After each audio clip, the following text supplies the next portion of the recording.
हमेशा ध्यान में रखना चाहिए कि सिबिल स्कोर एक लाइफ लाइन है आपकी क्रेडिट हिस्ट्री की। From the very first day जब आपने पैन कार्ड बनवाया। लोन ट्रैप के बारे में क्या कहना चाहेंगे आप? लोन आपकी लग्जरी के लिए नहीं है, ओके। लोन आपकी नेसेसिटी के लिए है। आपको मार्केट में शोषा करना है, लोन उसके लिए नहीं बना है। बैंक आपको ईएमआई कम ऑफर कर रहा है, तो उस टाइम पे आपको ऑप्ट करना चाहिए कि बैंक आपकी ईएमआई ज़्यादा रखे और आपका टेन्योर कम रखे। आप किसी भी लोन को जितने कम टाइम में रीपे करोगे, आप उतने पैसे बचाओगे ब्याज के। कई स्टार्टअप्स को लोन की ज़रूरत होती है, कैसे वो लोन ले सकते हैं? Higher the risk higher the rate. जो लैंडिंग पार्टनर है आपका, जहाँ पे आपने अपना लोन एप्लीकेशन दिया है, वो आपको फंड नहीं कर रहे हैं, आपके बिजनेस आइडिया को फंड कर रहे हैं। ओके। तो क्या जो गवर्नमेंट स्कीम निकालती है, क्या वो वाकई एक अच्छी स्कीम होती है, ये स्कैम होती है? नो कॉस्ट ईएमआई, जिसके थ्रू हमें ये दिखाया जाता है कि हम आपसे कोई इंटरेस्ट चार्ज नहीं कर रहे। इसके पीछे का लॉजिक क्या है? तो हर चीज़ की एक कीमत तो चुकानी पड़ती है मेरे भाई।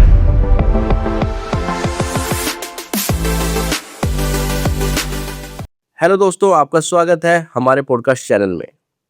अगर आप भी फ्यूचर में अपने लिए लोन लेने का प्लान कर रहे हैं, या फिर चाहते हैं कि कम इंटरेस्ट में लोन कैसे लिया जाए, या फिर कोलेटरल लोन के बारे में जानना चाहते हैं, और अगर आप जानना चाहते हैं कि अच्छा क्रेडिट स्कोर आपके लिए क्यों इम्पोर्टेंट है, और लोन लेते समय अगर आप छोटी सी मिस्टेक करते हैं तो आप लाखों रुपए गंवा सकते हैं। बट आज ये पॉडकास्ट देखने के बाद मैं गारंटी देता हूं कि आगे जब भी आप लोन लेंगे तो वो अपने पैसे जरूर सेव करेंगे। और ये सब बात करेंगे आज के हमारे गेस्ट से, जिनका नाम है मिस्टर प्रियांक तिवारी, जो कि एक लोन एडवाइजर है, और वो हमें बताएंगे कि लोन लेते समय हमें किन किन चीजों का ध्यान रखना चाहिए, जो लोन से जुड़ी हर एक इंसाइट हमें देने वाले हैं। तो चलिए बिना किसी डिले के इस पॉडकास्ट को अभी शुरू करते हैं। तो सर, स्वागत है आपका हमारे पॉडकास्ट चैनल थैंक में। यू प्रकाश जी। तो सर, आज आपसे हम लोन के बारे में सारी इन्फॉर्मेशन जानने वाले हैं, बट उससे पहले मैं चाहता हूँ कि आप हमारी ऑडियंस को बताएं अपने बारे में कुछ। तो मेरा नाम प्रियांक है। मैंने अपना लोन का जो करियर शुरू किया था 2006 I joined HDFC bank and I was selling personal loans there. Personal loan means unsecured loan to salaried customers. Okay. तो आपकी ये जो एचडीएफसी की जर्नी थी, मतलब आपने कितने साल जॉब किया वहाँ पर? केवल 2 साल। केवल 2 साल। Yes. फिर उसके बाद आपने एक लोन एडवाइजर बनने का कैसे सोचा?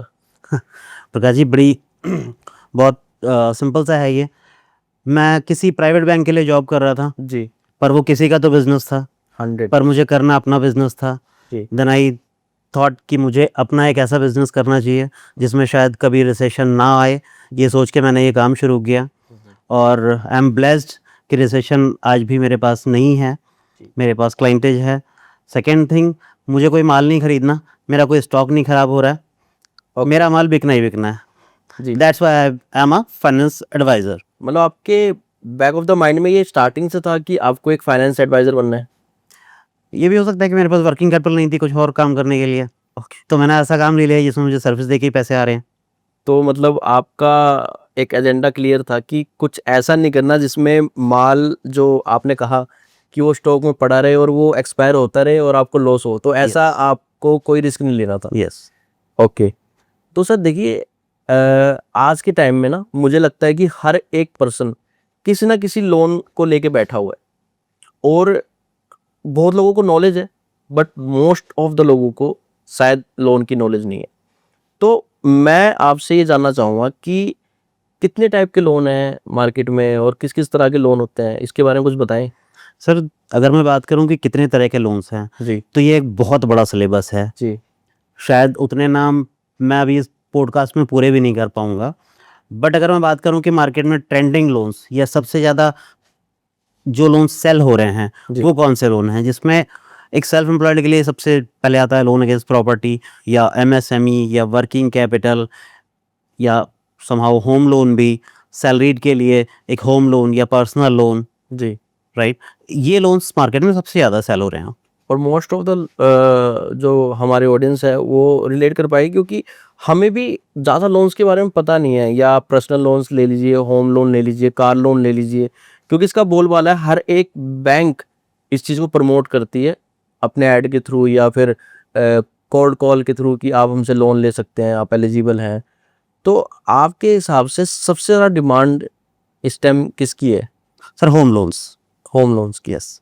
तो अभी के हिसाब से अगर देखा जाए तो लोग ज़्यादातर होम लोन्स की तरफ जा रहे हैं। यस जी, तो सर आज के टाइम में एक वर्ड बहुत फेमस हो रहा है, लोन ट्रैप, कि लोग लोन ले रहे हैं, कभी आईफोन खरीद रहे हैं या बहुत इजीली उनको ऐसे पर्सनल लोन्स मिल जाते हैं इजीली, जो वो स्पेंड करते हैं और ईएमआई भरते हुए उनको बहुत दिक्कतें आती हैं। तो इसके बारे में क्या कहना चाहेंगे आप? प्रकाश जी, सबसे पहले मैं आपको ये कहूँगा कि लोन, पहली बात तो ट्रैप नहीं है। ओके, सेकंड, लोन आपकी लग्जरी के लिए नहीं है, ओके, लोन आपकी नेसेसिटी के लिए है। आपको मार्केट में शोषा करना है, लोन उसके लिए नहीं बना है। जी, आप अपनी ज़रूरत को समझो, उस हिसाब से लोन लो, अवेल करो। लोन कभी एक ट्रैप नहीं है आपके लिए। सेकंड, मैं इस पॉडकास्ट में आगे भी आपको बताऊंगा कि लोन लेते टाइम किन किन चीज़ों का आपने ध्यान रखना है, ताकि आपको लोन एक एसेट लगे, एक लाइबिलिटी ना लगे। जी, आपने बिल्कुल सही कहा, बट सर देखिए, लोगों को ये फिगर आउट करना कि क्या लग्जरी है क्या नेसेसिटी है, ये बहुत मुश्किल होता है, क्योंकि आज के टाइम में देखा जा रहा है कि बहुत छोटी छोटी ऐप जो लोन प्रोवाइड कर देती हैं और हमें लगता है कि आईफोन रखना हमारी नेसेसिटी है, तो वो उससे लोन ले लेते हैं और काफ़ी हाई रेट पे ले लेते हैं लोन। तो क्या ये जो छोटे छोटे ऐप बने हैं, क्या ये आरबीआई गाइडलाइन के अकॉर्डिंग फॉलो होते हैं, ये रूल फॉलो करते हैं उनके? बहुत अच्छा क्वेश्चन है प्रकाश जी। सी, अगर आप किसी ऐप के थ्रू लोन ले रहे हैं, सबसे आप पहले ये देखो कि वो ऐप ट्रस्टेड है या नहीं, ओके। उसके राइट्स किसके पास हैं। हम्म। बीच में आपने सुना होगा कि काफ़ी सारी चाइनीज़ ऐप्स थी जिसमें लोगों ने लोन लिया और उसके बाद बहुत हैरेसमेंट भी झेलनी पड़ी। जी, अगर आप कोई ऐसी ऐप जो ट्रस्टेड नहीं है, आप उसको डाउनलोड करके और वहाँ से आप एक फंडिंग भी रेज कर रहे हैं, जी, आप उसको अपनी गैलरी का एक्सेस मत दो। जब भी आप कोई ऐप डाउनलोड करते हो तो वहाँ पे ऑप्शन आता है कि आप अपना गैलरी एक्सेस उसको दे रहे हो या नहीं, या अपने कॉन्टेक्ट्स उसको यस, एक्सेस दे रहे हो या नहीं। इन चीज़ों का आप ध्यान रखो। एंड सबसे पहले तो मैं ये कहूँगा कि आपको ये डिफरेंस पता होना चाहिए कि अमीर होना और अमीर दिखना, यस, इसके बीच जो एक धागा है वो क्या है। वो हमें पता होना चाहिए। यस, तो आप अपनी ज़रूरत के लिए loan low, that's very good. आप अपने बिजनेस को बढ़ाने के लिए लोन लो, बहुत अच्छी बात है। यस, आपको अपना ड्रीम होम लेना है, आप loan low, yes. It's very good. और सर देखिए, अक्सर हम ऐड देखते हैं ऐसी कंपनीज की जिसमें बार बार इस चीज़ को प्रमोट किया जाता है, no cost EMI, no cost EMI, जिसके थ्रू हमें ये दिखाया जाता है कि हम आपसे कोई इंटरेस्ट चार्ज नहीं कर रहे। इसके पीछे का लॉजिक क्या है, मतलब वो आप बताएंगे? प्रकाश जी देखो, मैं किसी लैंडिंग पार्टनर का नाम नहीं लूँगा यहाँ पे, जी, बट आज से अगर हम 10 साल या 20 साल बाद जाएंगे तो शायद सब कुछ ऑनलाइन प्लेटफॉर्म पे होगा। 100%। जो सबसे वैल्यूएबल चीज़ होगी किसी भी कंपनी के पास में वो होगा डाटा। जी, अगर आपकी एक हैंडसम सैलरी है, जी, आज आपने लोन अवेल किया, आज से आपको 0% डाउन पेमेंट पे दे दिया, या फिर नो कॉस्ट ईएमआई, यानी इंटरेस्ट भी आपसे नहीं ले रहे हैं, एक छोटी सी प्रोसेसिंग फ़ी, 50,000 रुपये का लोन है, 500 रुपये प्रोसेसिंग फ़ी ली और आपको फंड कर दिया, just because they know, they have seen your credit history कि आपने आज तक कहीं डिफ़ॉल्ट नहीं किया है। जी, उनके पास आपका डाटा आ गया, ओके, आपका वो लोन अच्छा चल रहा है, then they try to fund you personal loan और बिजनेस लोन, जिसका रेट ऑफ इंटरेस्ट शायद 15, 20, 25 या 30% भी हो सकता है। 100%। शायद आपको उस टाइम ज़रूरत है, आपने वो ले लिया। पहले वाली नो कॉस्ट ईएमआई आज आप 25% पे कर रहे हो, दिस इज द डिफरेंस। तो बेसिकली वो डाटा उन तक पहुंच जाता है यस, और फिर वो they have your credit history, they have your income documents, they have your KYC, you have owned house or rented accommodation, they knows। But sir, जैसा आपने बताया कि जब वो पर्सनल लोन हमें ऑफर करते हैं तो काफ़ी हाई इंटरेस्ट वो लोग चार्ज करते हैं, तो क्या कोई कैपिंग नहीं रखी गई आरबीआई की तरफ से कि आप इससे ज़्यादा इंटरेस्ट नहीं चार्ज कर सकते? नहीं सर, ऐसा नहीं है, ऐसी कोई कैपिंग नहीं है। सी, एक होता है रेपो रेट, जी, रेपो रेट के ऊपर आता है मार्जिन। ओके, अब वो मार्जिन के बाद में कंज्यूमर तक जब वो लोन पहुंचता है तो सरकार के पास तो पहुंचा या आरबीआई के पास तो पहुंचा रेपो रेट के हिसाब से, बट वो मार्जिन है, वही उस कंपनी की कॉस्टिंग है। ओके, अब यहाँ पे बड़ी सारी, मतलब देर आर वेरियस थिंग्स कि आपका रेट ऑफ इंटरेस्ट क्यों हाई है या किसको हाई पे मिल रहा है, किसको कम पे मिल रहा है। जी, तो वो आपकी प्रोफाइल पे बहुत मैटर करता है. Okay yes, see there is a trend, higher the risk higher the rate. Okay अगर आपकी प्रोफाइल स्ट्रांग नहीं है, आपका डॉक्यूमेंटेशन स्ट्रांग नहीं है, या आपके सिबिल में कुछ ग्लिचेस हैं, आपकी क्रेडिट हिस्ट्री में कुछ प्रॉब्लम है, बैंक आपको फिर भी फंड कर रहा है. जी तो हर चीज़ की एक कीमत तो चुकानी पड़ती है मेरे भाई. ओके तो बैंक कहता है कि हम आपको दे सकते हैं बट इंटरेस्ट रेट ज़्यादा रहेगी, यस तो ये वेरी करता है पर्सन टू पर्सन यस, कि उनका पर्सन टू प्रोफाइल क्या पर्सन, इनकम टू इनकम, सब कुछ मैटर करता है. है।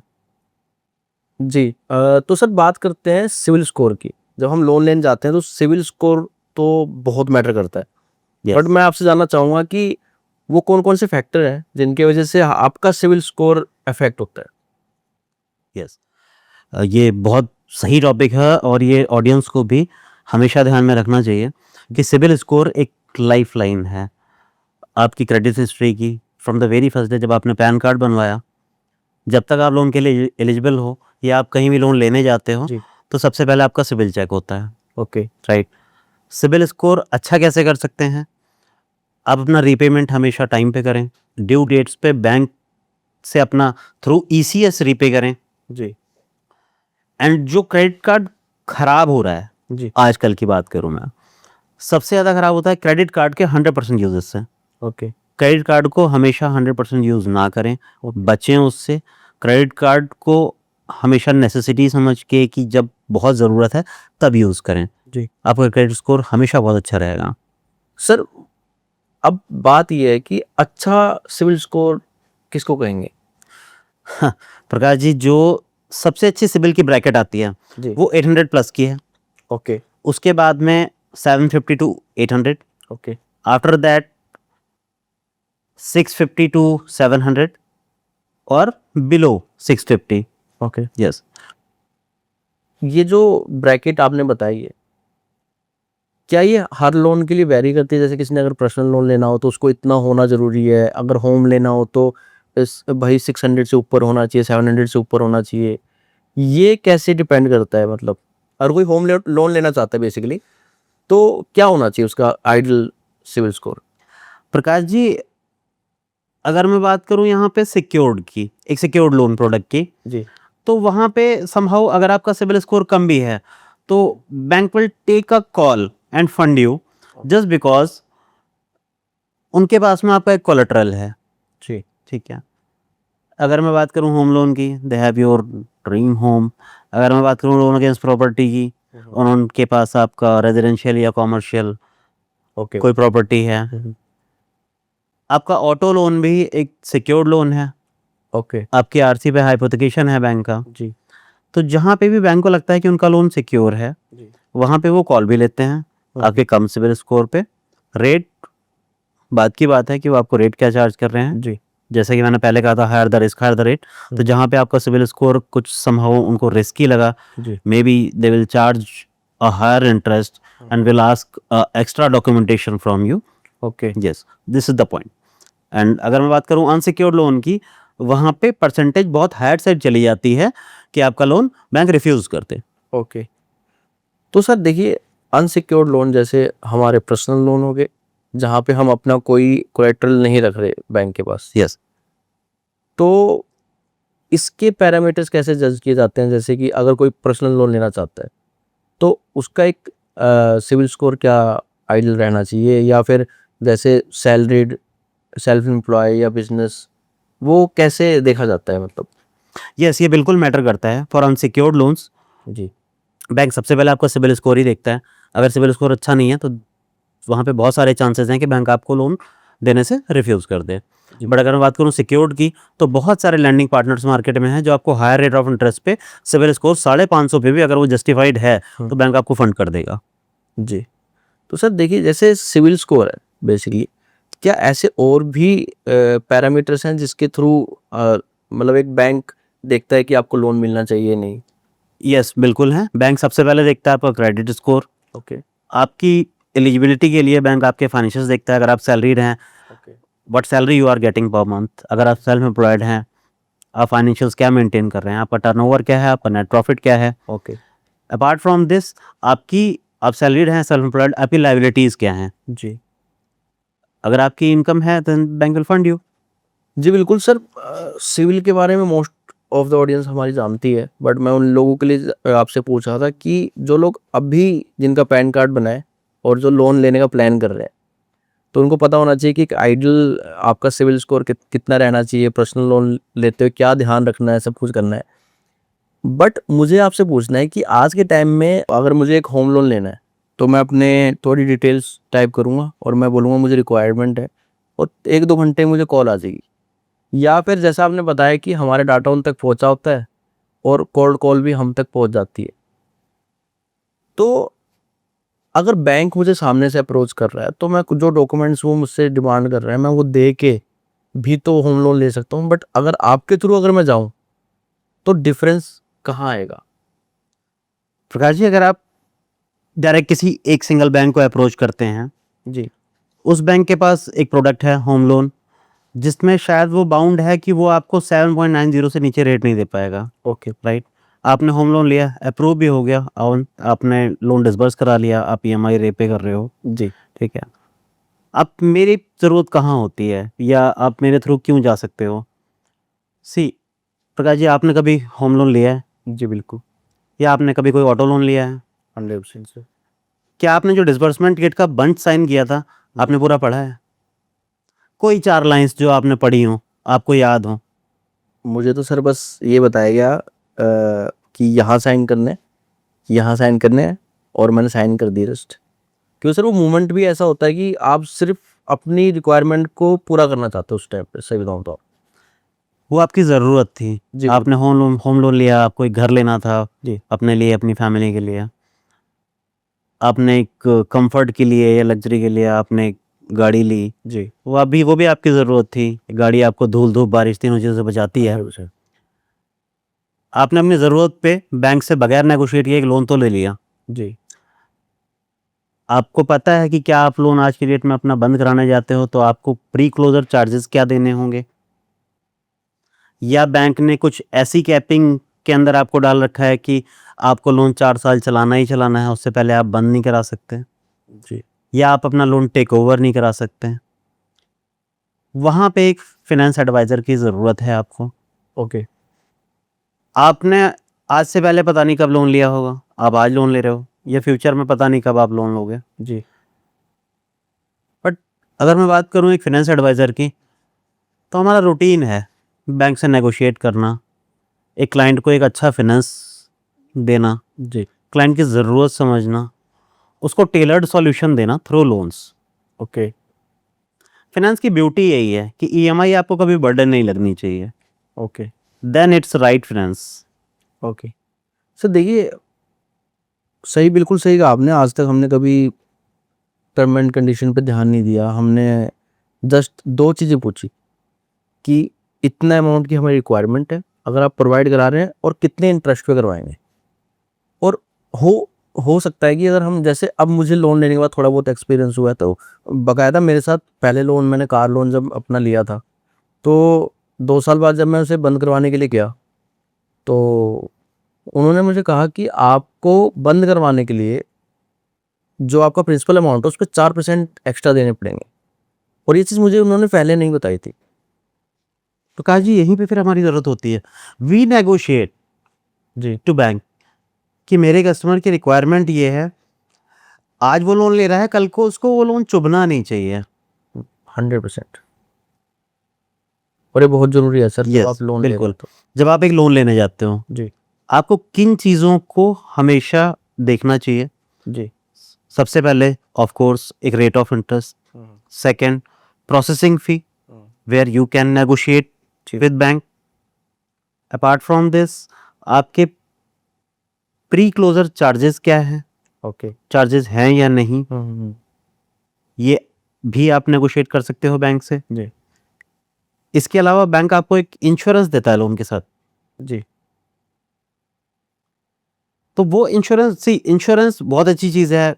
लोन कवर है, लेना भी चाहिए, बट इंश्योरेंस हमेशा आप ये देख के लो कि इंश्योरेंस कहीं वो आपको गलत चिपकाया तो नहीं जा रहा है। बिल्कुल क्या रीज़न हो सकते हैं कि आपका एक लोन कवर कल को कुछ ऐसी भगवान ना करे कि किसी क्लाइंट को ऐसी ज़रूरत पड़े कि वो पैसे लोन कवर के थ्रू बैंक के पास जाएं। बट आप क्या इंश्योरेंस पॉलिसी ले रहे हो, ये आपको डे वन क्लियर होना चाहिए कि किन चीज़ों से आपका लोन प्री रीपे होगा या नहीं होगा, या आपको एक जितना वो प्रीमियम आपसे ले रहे हैं उसमें आपका कितना लोन कवर हो रहा है या नहीं हो रहा है। जी।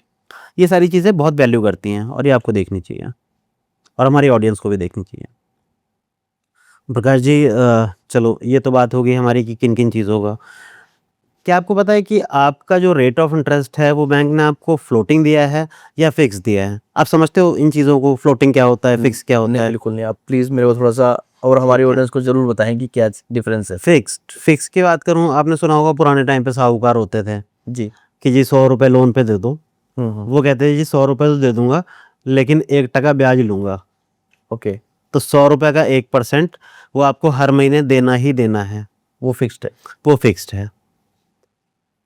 पीछे अगर उसने भी कहीं से उधार लिए हैं जी। तो वो कम या ज़्यादा उसके हुए हैं, उससे आपको फ़र्क नहीं पड़ता, आपकी लैंडिंग उसी रेट पे चलेगी। जी। बट अगर मैं बात करूं फ्लोटिंग की, जो फ्लोटिंग रेट में आपकी ईएमआई बनी है जी। वो दो चीज़ों से मिलके बनती है, एक आपका प्रिंसिपल, एक आपका इंटरेस्ट। ओके, फ्लोटिंग में आपकी ये दोनों चीज़ें एवरी ईएमआई फ्लक्चुएट करती हैं।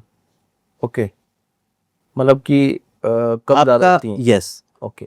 डिपेंड करता है कि जो रेपो रेट है अगर वो कम हुआ है, अगर आपने फ्लोटिंग रेट ऑफ इंटरेस्ट पे अपना लोन चलाया हुआ है तो रेट ऑफ इंटरेस्ट कम होगा।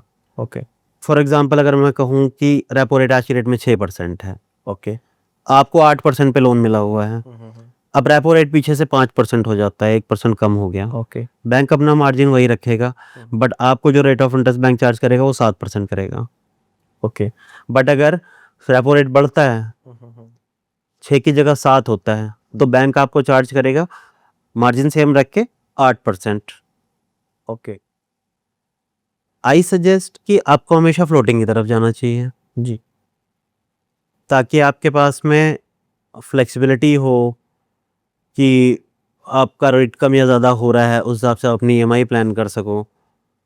मैक्सिमम टाइम मैंने देखा है जी। कि फिक्स रेट ऑफ इंटरेस्ट पे बैंक के पार्ट पेमेंट चार्जेस या प्री क्लोजर चार्जेस वो एप्लीकेबल होते हैं। ओके। अपार्ट फ्रॉम दिस, अगर आप आज बैंक से आपको लगता है कि देयर इज अ रिस्क कि कल को रेपो रेट बढ़ जाएगा और आपका लोन महंगा हो जाएगा, तो आप बैंक को बोलते हैं कि सर आप एक काम करो, मुझे आप फिक्स रेट ऑफ इंटरेस्ट दे दो। ओके। मैं फिर वही पे आऊँगा कि अगर आज की रेट में रेपो रेट 6 है और बैंक आपको 7% फ्लोटिंग ऑफर कर रहा था बट आपने बोला कि 7% फ्लैट दे दो, तो कोई भी बैंक आपको 7% फ्लैट नहीं देगा। ठीक है। उनके लिए भी रिस्क है, कल को अगर 6 की जगह 7 हो गया तो वो 7% फ्लोटिंग पे तो आपको नहीं चलाएंगे। ओके। तो वो आज ही आपको कम से कम 9% ऑफर करेंगे कि सर अगर आपको फिक्स लेना है तो आप 9% रेट ऑफ इंटरेस्ट पे हमसे लोन लो। ओके। और सर, अगर हम ऐसे ट्रैप में फंस जाते हैं कि जहां हमें नहीं नॉलेज थी कि बैंक के थ्रू, और ना हमने कोई फाइनेंस एडवाइज़र की हेल्प ली, तो क्या इससे निकला जा सकता है बाद में, लोन लेने के बाद? अगर ये चीज़ हमें बाद में पता लगती है तो? हमारे बड़े बड़े कहते हैं ना, दूध का जला छाछ भी फूक फूक के पीता है। 100%। ठीक है, तो आप उस टाइम पे कुछ कर नहीं सकते हो, या तो आप कोर्ट के थ्रू जाओ, या फिर अगर आपको नॉलेज है कि आपकी क्लोजर चार्जेस की, अगर मैं बात कर रहा था कि वो आप कैसे वेव करवा सकते हो, जी।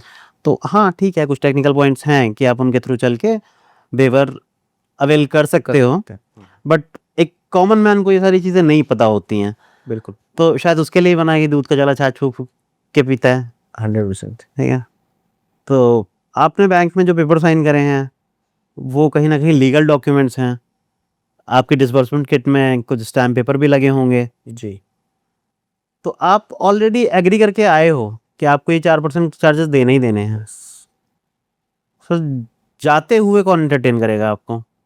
जिस टाइम पे आप बैंक के पास जा रहे हो जी। उस टाइम पे तो बैंक या एनबीएफसी, आप उनके पास जा रहे हो तब तो आप उनके लिए भगवान हो, जी। पर आप जा रहे हो तो कोई इनकम नहीं होनी उनको। जी। वो इनकम वही है जो 4% चार्जेस आप देके जा रहे हो। जी। अब हमें ये चीज़ तो क्लियर है कि हमें बहुत चीज़ों का ध्यान रखना चाहिए, आपने सब चीज़ हमें बताई। बट अगर मैं आपके थ्रू जा रहा हूँ तो आप किस बैंकिंग की तरफ जाएंगे, जैसे गवर्नमेंट या प्राइवेट सेक्टर या एनबीएफसी, किसके थ्रू आप ज़्यादातर प्रेफर करेंगे कि लोन? प्रकाश जी, होता क्या है, जैसे मैंने आपको पहले बताया था कि we offer tailored solution. Okay तो सबसे पहले जब आप मेरे पास आओगे, मुझे आपकी ज़रूरत समझनी है कि आपको ज़रूरत क्या है। जी देन मैं आपको सजेस्ट करूंगा कि आपकी ये ज़रूरत इस टाइम पे इस लैंडिंग पार्टनर से पूरी होती है, ओके चाहे वो सरकारी बैंक हो या प्राइवेट बैंक हो या एनबीएफसी। जी एनबीएफसी क्या होती है, ऑडियंस को मैं बता दूं, NBFC non banking finance companies होती हैं, जो जिनके पास कासा नहीं है, जिनके पास बैंकिंग नहीं है, बट वो फिर भी मार्केट में लैंड कर रही हैं। तो सर कोई ऐसा किस्सा आप हमारे साथ शेयर करना चाहेंगे जहाँ राइट फाइनेंस एडवाइस के साथ आपने किसी की हेल्प की हो? प्रकाश जी, चलो मैं आज आपको बताता हूँ। मेरे कस्टमर थे, जी उनका कोई रेस्टोरेंट का बिजनेस था। ओके सेल बहुत अच्छी थी, बुक्स बहुत अच्छी मेंटेन की थी। उनको कुछ 1 करोड़ के आसपास लोन की ज़रूरत थी। ओके उनको कोई फाइनेंस एडवाइज़र ही मिला, हालांकि मैं भी एक फाइनेंस एडवाइज़र हूँ। जी उनको एक फाइनेंस एडवाइज़र मिला जिसने उनकी 1 करोड़ की रिक्वायरमेंट तो सॉल्व कर दी, बट वो कैसे की, उनकी एलिजिबिलिटी किसी बैंक में अगर 20 लाख रुपए की है अनसिक्योर्ड लोन की, तो उनको 5 बैंक से सेम डेट पे मल्टी फंडिंग करा के 1 करोड़ रुपए तो उन्होंने अवेल करा दिए। ओके क्योंकि अनसिक्योर्ड लोन 5 से 7 साल मैक्सिमम टेन्योर मिलता है। ओके रेट ऑफ इंटरेस्ट होता है 15 से 18, 20, 22, 25 तक भी जाता है, कई जगह इससे भी ज़्यादा। जी कस्टमर बहुत तंग थे, कुछ बच नहीं रहा था, जो कमा रहे थे वो सारा किश्तों में भर रहे थे। जी बट गुड पार्ट वाज कि उन्होंने अपना सिविल स्कोर कभी डैमेज नहीं होने दिया, कैसे भी करके रीपे किया। कुछ लोन लेने के कुछ 1.5 साल बाद उनसे मेरी मुलाकात हुई। तरह सजेस्टेड कि सर, आप 1 करोड़ के लोन के लिए इतनी हैवी EMIs क्यों पे कर रहे हो? जी आपके पास कोई प्रॉपर्टी तो आप उसके अगेंस्ट एक लिमिट बनवा लो, या आप लोन अगेंस्ट प्रॉपर्टी ले लो, उससे वो सारे लोन टेक ओवर हो जाएंगे, आपका EMI स्ट्रेस खत्म हो जाएगा। जो पैसे बचेंगे आप 50% उसको अपने बिजनेस में लगाओ, 50% अगर आपको लगता है कि आपके पास एक्स्ट्रा हैं तो आप पार्ट पेमेंट करके अपने लोन को जल्दी खत्म करो। बिल्कुल ही agreed and we did it. आज उस कस्टमर के 4 रेस्टोरेंट हैं, ओके अपनी शहर की बात कर रहा हूँ मैं। आज उस कस्टमर के 4 रेस्टोरेंट हैं, ही इज़ वेरी हैप्पी। तो मतलब एक सही गाइडेंस बहुत मैटर करती है। यस।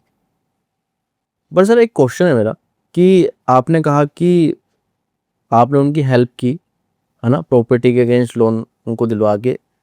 बट मेरा सवाल है कि अगर मान लीजिए कोई 2 भाई हैं और वो एक घर में रह रहे हैं और एक ही जगह पे रह रहे हैं और दोनों भाइयों का हिस्सा है वो, ठीक है, और वो अलग नहीं रह रहे, बट अगर उसको लोन लेना है प्रॉपर्टी के अगेंस्ट तो क्या वो ले सकता है? इवन किसी एक सिंगल भाई को लोन लेना है, यस किसी भी एक को। This is possible, but somehow वो प्रॉपर्टी ऑनर्स आइदर 1 और 2, अगर दोनों हैं तो दोनों, अदरवाइज जिसके नाम पे प्रॉपर्टी है he should be on loan structure. Okay property owner को लोन स्ट्रक्चर में आना ही आना पड़ेगा। Okay yes. बट सर अगर इसको इस तरह से देखें कि अगर 2 भाई हैं दोनों के नाम पे वो जगह है, तो क्या वो अपने हिस्से के अकॉर्डिंग लोन ले सकता है बैंक से? सी, अगर वो प्रॉपर्टी डिमार्केटेड है, जी और वो डिमार्केटेड इस तरह से है कि ये वाला हिस्सा एक भाई के नाम पे है, दूसरा हिस्सा दूसरे भाई के नाम पे मतलब है, डिवाइडेड है अगर वो डिवाइडेड है, जी। फिजिकली डिमार्केटेड है, okay then there is a possibility, but उसकी सेल डीड भी डिफरेंट होनी चाहिए। जी क्योंकि बैंक के पास में आप फिजिकली प्रॉपर्टी लेके नहीं जाते हो, प्रॉपर्टी पेपर्स लेके जाते हो। पेपर्स लेके जाते हो एग्जैक्टली। प्रॉपर्टी का एक टाइटल डीड बैंक मॉर्गेज करता है। जी तो पॉसिबल है आप भाई के साथ मिलके भी लोन ले सकते हैं, या अगर प्रॉपर्टी आपकी डिमार्केटेड है तो आप अपनी प्रॉपर्टी पे भी ले सकते हैं लोन। मान लीजिए मुझे घर खरीदना है और अक्सर घर की कीमत लाखों करोड़ों में तो पहुंच ही जाती है, बट मेरी उतनी एलिजिबिलिटी नहीं मिल रही कि मेरे को बैंक उतना लोन प्रोवाइड नहीं कर रहा, तो क्या कोई तरीका है जिसके थ्रू हम वो घर खरीद पाएं और वो लोन हमें मिल पाए? सर, प्रकाश जी, जैसे मैंने आपको पहले बोला था कि we understand what you need, okay right. अब यहाँ पे सबसे पहले आपको ये देखना है कि वो प्रॉपर्टी जो आप ले रहे हो क्या आपकी ज़रूरत है जी। या आपकी लग्जरी है। अगर ज़रूरत है, बहुत सारे रास्ते हैं।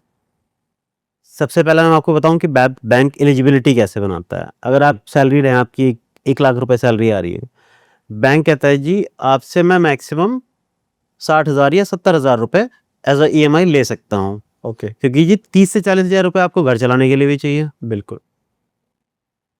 आपको सेविंग के लिए भी चाहिए, आपको बच्चे की पढ़ाई को भी वही 30,000 में खर्चना है। जी। तो दिस इज मैक्सिमम कि बैंक आपसे बोल रहा है कि जी 60 से 70,000 रुपए की मैं आपसे EMI ले सकता हूँ। जी। अब मैं अगर बात करूँ कि आप जो प्रॉपर्टी बाय करने जा रहे हो, जी। उस घर पे जितने आपको लोन की ज़रूरत है उसकी EMI ही 1 लाख रुपए बैंक बोलता है कि जी मिनिमम इतनी बनेगी। बनेगी, ठीक है सर। अगर आप सैलरीड हैं, आपके घर में कोई और भी इनकम है, आपके भाई हैं, आपकी वाइफ है, आपके सिस्टर है, आपके पेरेंट्स हैं, जी। वो सेल्फ एम्प्लॉयड हैं या सैलरीड हैं, उनको हम लोन में एज अ को एप्लीकेंट ले करके उनकी इनकम ऐड करके भी आपकी एलिजिबिलिटी स्ट्रक्चर करते हैं। ओके। तो ये जो प्रोसेस है ये बैंक के थ्रू किया जाता था। Yes, this is possible. Apart from this, अगर मैं बात करूं, अगर आप सेल्फ एम्प्लॉयड हैं, जी। एक प्राइवेट बैंक या NBFC के पास बहुत सारे ऐसे प्रोग्राम्स हैं जिसमें अगर आपके पेपर्स बहुत ज़्यादा स्ट्रांग नहीं हैं, आप ITR आपकी कम की है जी। या आपका काम कच्चे में ज़्यादा है, जी। तो किसी भी NBFC या बैंक के पास में बड़े सारे ऐसे प्रोग्राम्स हैं जिसमें वो आपकी कच्चे की इनकम को एक्सेस करके भी आपकी लोन की एलिजिबिलिटी बनाते हैं। तो ये देखना ज़रूरी है कि कौन सा बैंक आपको ये चीज़ प्रोवाइड करेगा बेसिकली। यस, बिल्कुल देखना है। तो जैसे कि मैंने आपको बताया कि मार्केट में लैंडिंग पार्टनर्स इतने सारे हैं जो आपकी ज़रूरत पे आपको लोन तो दे रहे हैं, जी। बट वो कहीं अपनी मनमानी करके तो लोन नहीं दे रहे हैं। बिल्कुल। तो मैंने आपको इसी पॉडकास्ट में पहले भी बताया कि आपको लोन लेते टाइम क्या क्या चीज़ें देखनी है। 100%। अब वो लोन आप किसी बैंक से ले रहे हैं, अब वो बैंक प्राइवेट है या सरकारी है या वो कोई NBFC है, इन सारी चीज़ों को अगर आप ध्यान रख देते हो तो loan is good. Okay. Yes. और तो ये डिपेंड करता है कि आप किससे लोन ले रहे हैं बेसिकली। यस। सर अब एक बहुत ज़रूरी सवाल आपसे कि हमने लोन की बात की, सही तरीके की बात की, कहाँ से लेना चाहिए इसकी बात की, कैसे लेना चाहिए इसकी बात की, बट लोन को जल्दी ख़त्म करने के सही तरीके क्या है? तो इसका एकमात्र सही उपाय है, जी। आपके पास एक्स्ट्रा पैसे हैं जी। तो आप अपनी लग्जरी में खर्च बाद में करो, पहले लोन की पार्ट पेमेंट करो, ओके। उससे आप अपना टेन्योर कम करो जी। और लोन को जल्दी से जल्दी रीपे करो। जी। अगर आपको बैंक ने 20 साल का टेन्योर दिया है किसी एक्स अमाउंट के लिए, राइट, फॉर एग्जांपल 1 करोड़ का आपका लोन है और आपने 20 साल के लिए लिया है और आपकी EMI फॉर एग्जांपल 1 लाख रुपए बनती है। जी। अगर आप 1.5 लाख रुपए रीपे कैपेसिटी है आपकी, तो आप हर महीने उसमें 1.5 लाख रुपए डालो, ओके। तो आपका लोन 15 साल में ख़त्म हो जाएगा और आपको गैप समझ में आ जाएगा कि वो 5 साल आप कितना इंटरेस्ट देने वाले थे जो आज आपने जल्दी रीपे करके बचाए। तो सर मुझे एक चीज़ जानने में बहुत इंटरेस्ट है कि आपका जो एक्सपीरियंस है इस इंडस्ट्री में 15-16 साल का है, तो ऐसी क्या सजेशन है जो आप उन लोगों को देना चाहोगे जो लोन लेने जा रहे हैं या लोन ले चुके हैं और अपना लोन पे कर रहे हैं? बहुत अच्छा क्वेश्चन है और ये ऑडियंस को पता होना चाहिए। अगर आप एक लोन लेने जा रहे हैं, आपकी रीपेमेंट कैपेबिलिटी भी ज़्यादा है, बैंक आपको EMI कम ऑफर कर रहा है, तो उस टाइम पे आपको ऑप्ट करना चाहिए कि बैंक आपकी EMI ज़्यादा रखे और आपका टेन्योर कम रखे। आप किसी भी लोन को जितने कम टाइम में रीपे करोगे, आप उतने पैसे बचाओगे ब्याज के। अगर आपने कोई लोन ले लिया है, फॉर एग्जांपल अगर आपने कोई होम लोन लिया है, RBI कहता है कि होम लोन में कोई भी पार्ट पेमेंट चार्जेस नहीं है, कोई भी क्लोजर चार्जेस नहीं है। ओके। आपके पास महीने 2 महीने या 3 महीने में कुछ भी एक्स्ट्रा पैसे आते हैं जी। तो अपने लोन अकाउंट में डालो, ओके। उससे आपका ऑटो मोड पे आपका टेन्योर कम होता है, जी। क्योंकि आप जो भी पैसे बैंक को पार्ट पेमेंट पे करते हो वो हमेशा आपके प्रिंसिपल अमाउंट में एडजस्ट होता है। Okay. Yes, and there is a possibility अगर आप कुछ हैंडसम अमाउंट पे कर रहे हो बैंक को एज अ पार्ट पेमेंट, तो बैंक विल आस्क कि सर एट दिस टाइम आपको अपनी ईएमआई कम करवानी है या आपको टेन्योर कम करवाना है. Okay yes, in private banks they usually ask. Okay तो आपको हमेशा अपना टेन्योर का ऑप्शन ऑप्ट करना चाहिए कि आप मेरा टेन्योर कम करो. जी। यस. तो क्या एक डिफरेंस देखने को मिलता है अगर हम सही डिसीजन लेते हैं इन चीज़ों में? ये बेहतर समझा पाऊंगा अगर मैं आपको कुछ एग्जांपल दूं. अपना एक ईएमआई कैलकुलेटर है 100 उसके थ्रू. अगर आप 1 करोड़ रुपए का होम लोन लेते हैं 7.10 जो मार्केट का लोएस्ट रेट ऑफ इंटरेस्ट है फॉर 20 ईयर्स, तो आपकी ईएमआई आती है अप्रॉक्स 78,131 रुपीज़ ओके लगभग. जी। बट अगर आप इसमें हर महीने लगभग 10 से 12 हज़ार रुपये एक्स्ट्रा डालते हो, ओके अगर मैं बात करूं कि आप 90,000 के आसपास 90,500 या 91,000 रुपये डालते हो, जी। तो आप जो इंटरेस्ट पे करते हो केवल ईएमआई देके वो करते हो लगभग 87 लाख रुपए का. ओके केवल मैं ब्याज की बात कर रहा हूँ 20 साल के. अगर आप एक्स्ट्रा हर महीने 10 से 12 हज़ार रुपये डाल रहे हो जी। या आप 5 महीने में 50,000 रुपये डाल रहे हो, तो आप इंटरेस्ट पे करते हो केवल 62 लाख रुपए. वहाँ पे एक जो मेजर डिफरेंस आता है ना, वो लगभग आता है 24 से 25 लाख रुपए का. ओके अगर हम एक्स्ट्रा पेमेंट कर रहे हैं। हाँ, तो वहाँ पे आप इतने पैसे बचाते हो क्योंकि आपने रीपे किया, आपने टेन्योर कम करवाया. आपका टेन्योर पहले 20 साल था, आपने उसको पार्ट पेमेंट करके 15 साल पे ले आए हो, तो आपने 5 साल कम ब्याज दिया है ना बैंक को. जी बिल्कुल। 1 साल में आप 12 ईएमआई देते हो, 5 साल में आप 60 ईएमआई देते हो. आप मल्टीप्लाई कर लो. तो ये तो सर देखिए मेरे ख्याल सबसे अच्छी सलाह है। यस, आपको हमेशा ऑप्ट करना चाहिए कि आपका टेन्योर कम हो. जी। अगर आपकी एलिजिबिलिटी उस टाइम पे नहीं थी जिस टाइम पे आपने एक होम लोन लिया था, जी। आज आपके पास इनकम है, तब आप अनमैरिड थे, आज आपकी शादी हो गई है, आपकी वाइफ भी वर्किंग है, तो आपके घर में एक इनकम ऐड हुई है. बिल्कुल। तो आप कोशिश करो कि जो भी आपके पास इनकम ऐड हुई है उसको आप लोन में पार्ट पेमेंट. यस और अच्छा खासा इंटरेस्ट भी आप बचा सकते हैं इस तरह से। एक स्मार्ट लोन यही होता है बिल्कुल। कि आप लोन तो ले लो लेकिन ब्याज कम से कम कैसे दो. यस। तो सर आज के टाइम में देखा जा रहा है कि इंडिया में स्टार्टअप कल्चर चला हुआ है, तो किसी भी बिजनेस को स्टार्ट करने के लिए एक पैसों का होना बहुत ज़रूरी है. तो कई तो अपना बैकग्राउंड लेके चलते हैं, कई लोग अपने प्रोफेशन पिछले प्रोफेशन जो कमाए उसको लेके चलते हैं, बट कई स्टार्टअप्स को लोन की ज़रूरत होती है. तो आप कैसे देखते हैं उस चीज़ को, कैसे वो लोन ले सकते हैं? सी प्रकाश जी, ऐसा नहीं कि स्टार्टअप आज आया है. किसी भी नए काम को शुरू करना एक स्टार्टअप है. जी।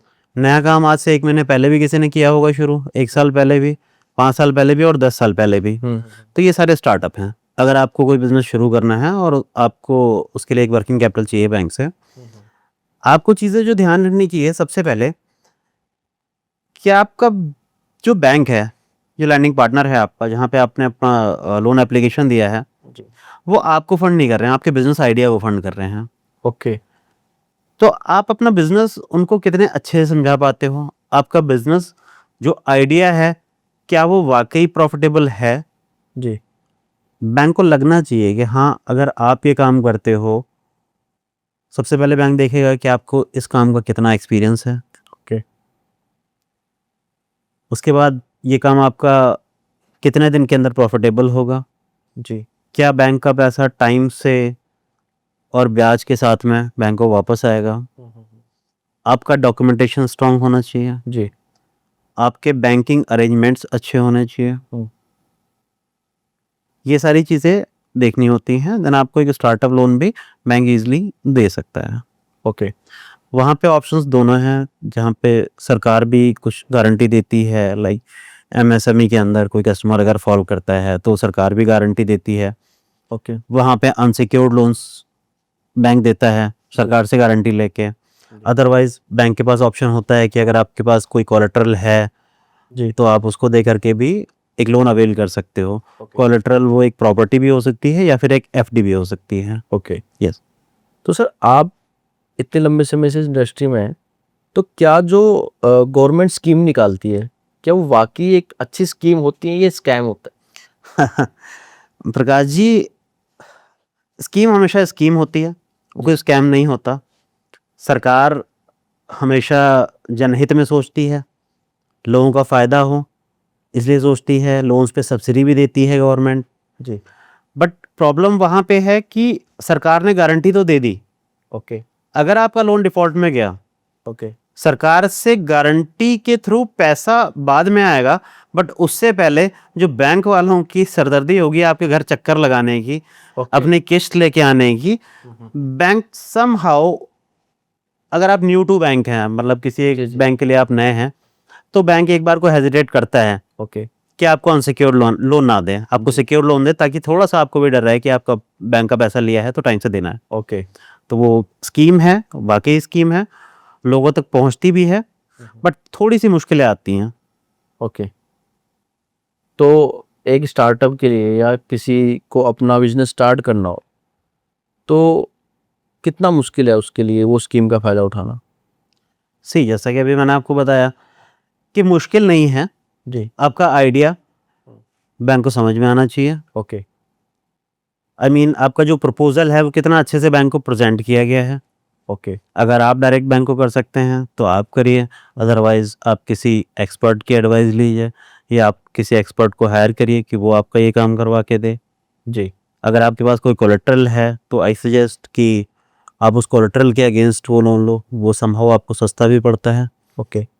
क्योंकि जो CGTMSE स्कीम है उसमें फिक्स्ड चार्जेस रहते हैं, कुछ लाइक प्रोसेसिंग फ़ी या फिर एनुअल कुछ चार्जेस रहते हैं। ओके। बट अगर आप कोई प्रॉपर्टी दे रहे हैं तो बड़ी सारी चीज़ों में आपको वेवर बैंक देता है। ये सारी चीज़ें आपने ध्यान रखनी होती हैं। आपके बैंकिंग अरेंजमेंट्स अच्छे होने चाहिए, आपकी सिविल स्कोर अच्छा होना चाहिए। यस। तो ये सारी चीज़ें बहुत ज़्यादा मैटर करती हैं। यस। तो सर अभी आपने कहा कि बैंक चक्कर लगाना स्टार्ट कर देते हैं, बेसिकली रिकवरी एजेंट्स जो उनके होते हैं बैंक की तरफ से आते हैं जी, या फिर फ़ोन आते हैं जिसमें बड़ी अलग तरह की भाषा का यूज़ किया जाता है। तो अक्सर ऐसी काफ़ी वीडियोस मैंने रील्स में देखी हैं और कई जगहों पे देखने को मिलती हैं कि क्रेडिट कार्ड की अगर पेमेंट आपसे स्किप हुई है तो उनके कुछ लोग आएंगे जो आपको आपकी फैमिली के सामने भी मार सकते हैं, आपको धमका सकते हैं। तो क्या ये राइट एक बैंक को दिया गया है? प्रकाश जी, सबसे पहले तो मैं आपको बताऊंगा कि ये हार्श रिकवरी हो गई ओके। कि किसी के साथ मारपीट करना या उसके गेट पे जाके उसके साथ दुर्व्यवहार करना, आरबीआई कभी अलाउ नहीं करता इस चीज़ को। ओके। ठीक है। और एक अच्छा बैंकर भी कभी आपसे इस तरह से ना बात करेगा, ना प्रिटेंड करेगा, ना ही वो कभी आपकी बेइज्जती करेगा। जी। ठीक है। कुछ कई बार होता है कि बैंक ने कुछ एजेंसीज हायर की होती हैं। अब आप ये समझो कि वो प्रेशर कहाँ से आ रहा है। वो ऊपर से प्रेशर आया, थोड़ा सॉफ्ट था, फिर नीचे आया, थोड़ा स्ट्रांग हुआ, फिर और स्ट्रांग हुआ और स्ट्रांग, लेकिन आप तक आते आते जो पर्सन आपके सामने खड़ा है उसने इतने चक्कर लगा लिए आपके घर के, आपको फ़ोन कर रहा है, फ़ोन नहीं उठा रहे हो, तो वो एंड में आपके पास आके फट पड़ा। बिल्कुल। तो उसका तो काम है कि बैंक के पैसे उसने टाइम से आपसे दिलवाने हैं। ओके। अगर आपने EMI बाउंस कराई है तो थोड़ा सा पेन आपको भी लेना पड़ेगा कि आपको अगर फ़ोन आ रहे हैं कलेक्शन एजेंट्स के, तो जवाब तो आप उनकी कॉल रिसीव करो। दे अंडरस्टैंड योर प्रॉब्लम कि हाँ ठीक है, आज पैसे नहीं हैं, कल होंगे, कल नहीं होंगे, परसों होंगे। तो आप दो, अब जो चीज़ आपके पास है नहीं तो आपसे मैं झगड़ा करके कहाँ से ले लूँगा। बिल्कुल, बिल्कुल। But just in some case अगर ऐसा होता है कि हम कॉल रिसीव नहीं कर रहे एंड क्या उनको ये हक मिलता है कि वो किसी के साथ हाथापाई? नेवर, ऐसा उनको कोई हक नहीं है। आप उनके खिलाफ कंप्लेंट भी कर सकते हो, मैं एग्जैक्टली यही पूछने वाला था कि क्या तरीका है फिर ऐसे लोगों से? आप एक्शन ले सकते हो, okay, legal action legal action. Bank के खिलाफ भी हम जा सकते हैं। इसी बैंकर कोई ऐसे आपसे, आई डोंट थिंक कोई ऐसे डील करेगा।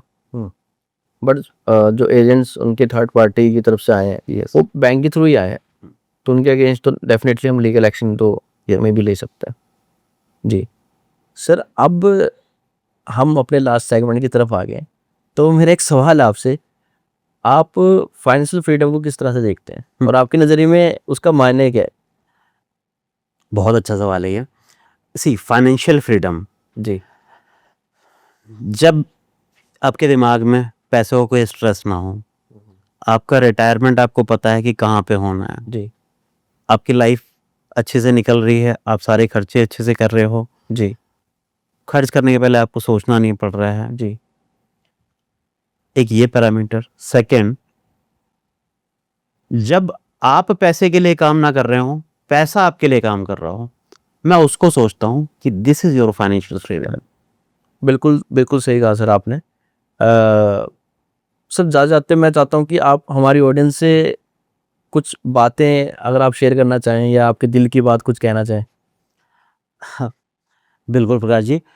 तो जैसा कि हमारा अभी तक का डिस्कशन हुआ, ध्यान रखो आपकी लोन लग्जरी के लिए ना हो, दिखावे के लिए ना हो, आपकी ज़रूरत के लिए हो। एक सही लैंडिंग पार्टनर से लोन लीजिए, अपनी ज़रूरत को समझते हुए लोन लीजिए।